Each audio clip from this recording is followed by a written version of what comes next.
Hey everyone, I'm Kevin with Squatch Proof. In this video, we're going to be installing our front inner fenders in our Ranger XP 1000.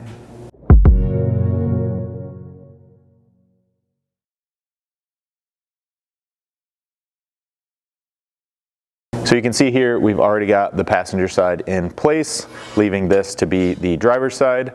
Now, there are a few minor differences that go along with this installation from side to side, and we'll walk you through all of those along the way. So we're actually going to start things out with some minor disassembly on the interior of the vehicle. So let's get started. So once you get inside here, what we're going to be removing is this entire kind of lower trim panel section and storage compartment that runs all the way from driver to passenger side across the front of the vehicle. The reason we're doing this is just to gain access to the back side of that footwell and wheel well area so that we can install some hardware in here and then just pop this back into place. It might seem a little bit intimidating at first just because of the size of this thing, but it's pretty simple and straightforward, so don't worry about that. To start out, we're going to be removing two clips that are kind of way down in the front end of this storage compartment here. So the only difficult part about these clips is just accessibility, as they are all the way down in the front end of this compartment. But you can get down in here and simply pop each of these free. Now, if you've never used these clips before, they're pretty easy. We have these pliers designed specifically for them, but you could also just stick a flat screwdriver kind of under the end in this cutout here, and you're basically just trying to pop the center out like so, and then get back under kind of the main flange and pull the entire clip out of its hole location.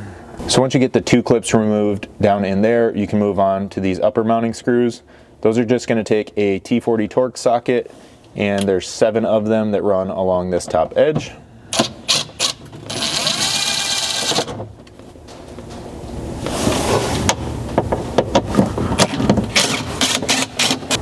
Then lastly, you'll need a T25 Torx socket to remove the 2 button head screws on each side of the vehicle, just under these outer storage compartments.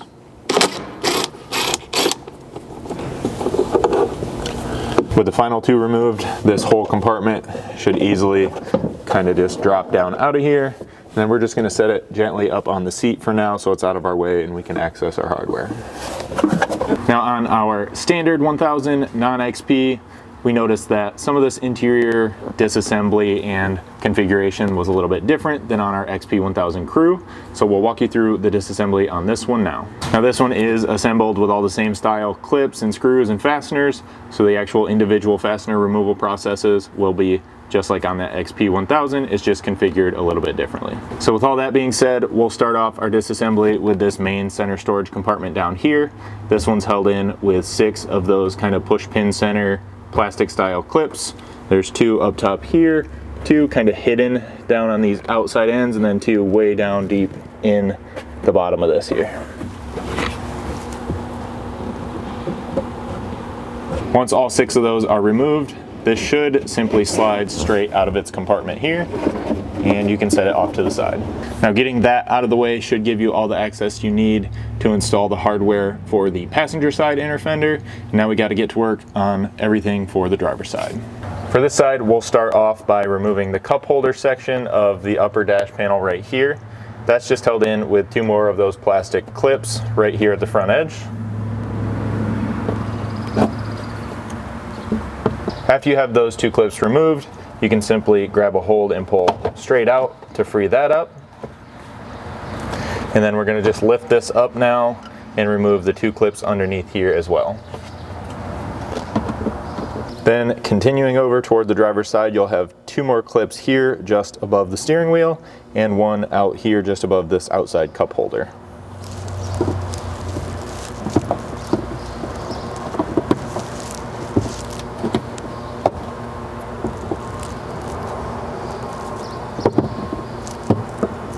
Then remove 1 more clip out here in this outer trim panel.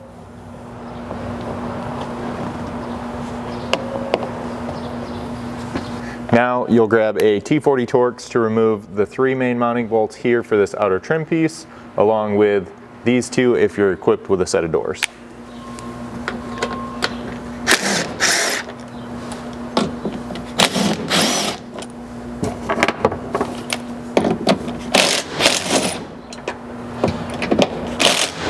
Now as you follow this trim piece down, right here where these 2 sections meet If you go just in front of that, coming straight up from the bottom, there will be one more of those same screws that can be removed with your T40. Once you have all that hardware removed, you can grab a hold of this and simply pull it out.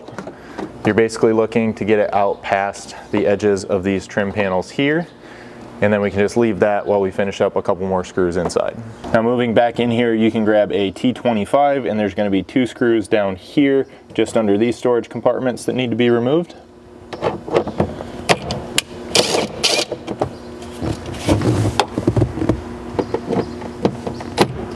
With those screws removed, we're now just going to kind of pull this out and let it hang kind of on the column as well as the shifter here so that we can gain access up behind there for drilling and installing our hardware.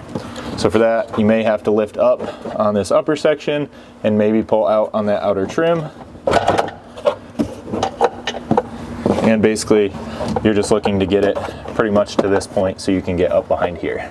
So as I come back over here, now you can see this is where either from underneath or through the side here, you can now gain access to both drill and install your hardware. Once you have all those steps done, the reassembly of this is just going to be the reverse order of how we took it apart, obviously, and then the installation will be the same for this or the 1000 XP from here. So you can follow along to the remainder of the video and get yours installed. So as far as mounting hardware, you'll need to find the 1/4-20 button head bolts and locking nuts in your bolt pack. This is going to go in the 7 mounting bolt holes on each panel. Here on the driver's side specifically, we can start out with the upper hole, which is going to be a pre-existing hole in this factory cage assembly that passes all the way through the plastic and into kind of the cab area. So with the bolt in place up here in the hole, I'm just kind of reaching around the back side where we removed that inner trim section and threading the nut on there. And then I'll grab a 5/32 hex and a 7/16 socket to tighten that part of the way up so that when we slip the panel in on the back side of that bolt head, it's kind of held in place at least somewhat snug to support it while we drill the remaining mounting holes. Now with that bolt loosely in place up there, you can now take this slotted upper hole and simply slide the panel kind of in from the side. You may have to push the bolt out from the back and just get it started on there. Then from there, you'll just have to visually line up the panel, kind of using this bend line and the factory body bend line here, along with making sure it kind of evenly follows this outer edge and that all your holes look like they line up in reasonable places because you are going to have to drill and install hardware in those. From here, you can grab a 1/4-inch drill bit and then using the panel as a guide, we'll kind of work our way around one at a time and drill these holes. The way we're going to do this is I'm just going to drill one hole, install the bolt and nut in there so we know everything stays aligned, kind of double check alignment once again before moving on to the next hole.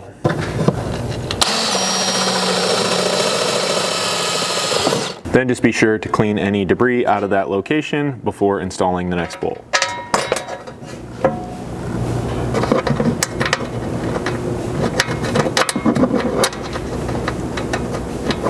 So again, then we'll just follow that same kind of drilling and hardware installation process, one hole at a time as we work through the 5 remaining 1/4-inch holes. Then once you have all your 1/4-inch hardware loosely in place, we'll come back through and tighten these up.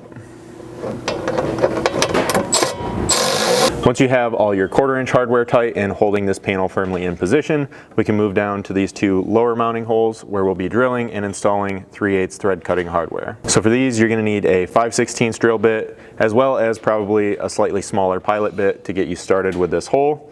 You're going to just be using the panel and these holes as a guide, so drilling through the center of the holes and into this lower frame rail.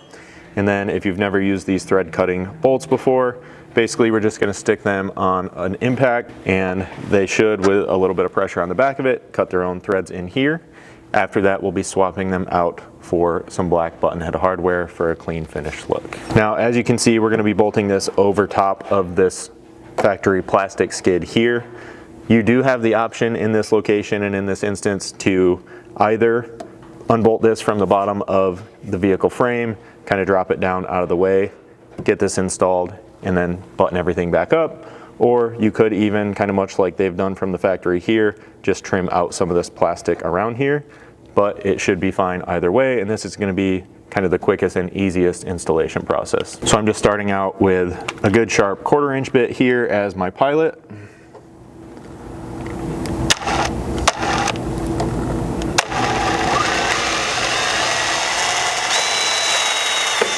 And then just to kind of take care of any potential misalignment issues, I'm going to go ahead and open this one up to the 5/16 now, get the threads cut in here, and then come back and finish that one up afterward.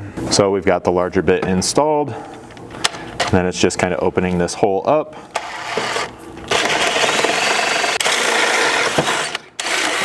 So then just clean any debris out of the way, grab your 3/8 thread cutting bolt and a 9/16 socket, and then you should be able, with just a little bit of pressure, to kind of get this started and cut a nice clean set of threads into this frame.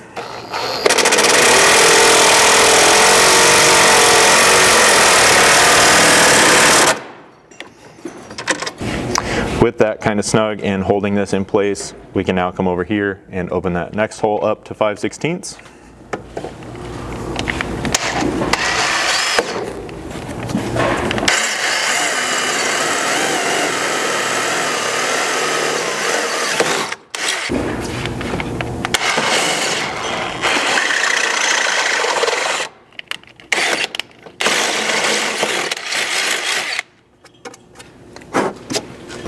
And then grab your second thread cutter and do that same thing over here.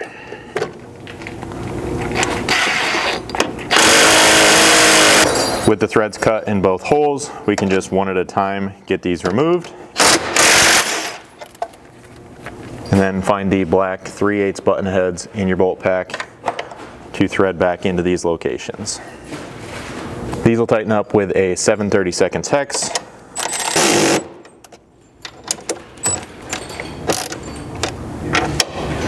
And then you'll save these two thread cutting bolts, as you'll be reusing these on the other side to do the same thing.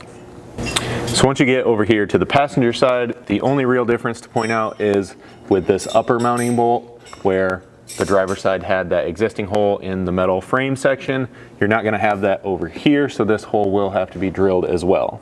Now because of that, you don't necessarily have anything to specifically locate the panel at the beginning of the installation, so you'll be relying more on the actual lines here and bends lining up both between the body and your panel.